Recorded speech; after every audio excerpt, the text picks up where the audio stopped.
everyone, and welcome to Laditas reacting to One Piece episodes 1139 and 1040.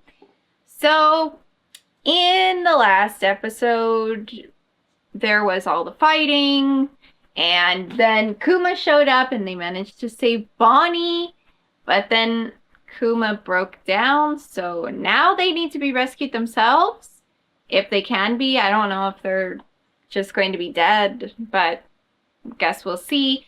Luffy is still recovering. Somehow someone gave him food. I think I just need to let that go because I don't think we're going to see who it was.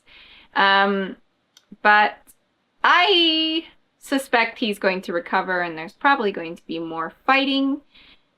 The main thing that they all need to be concerned about is there has just been a buster call on the island. So that's going to be bad. Guess we'll see. Let's get started.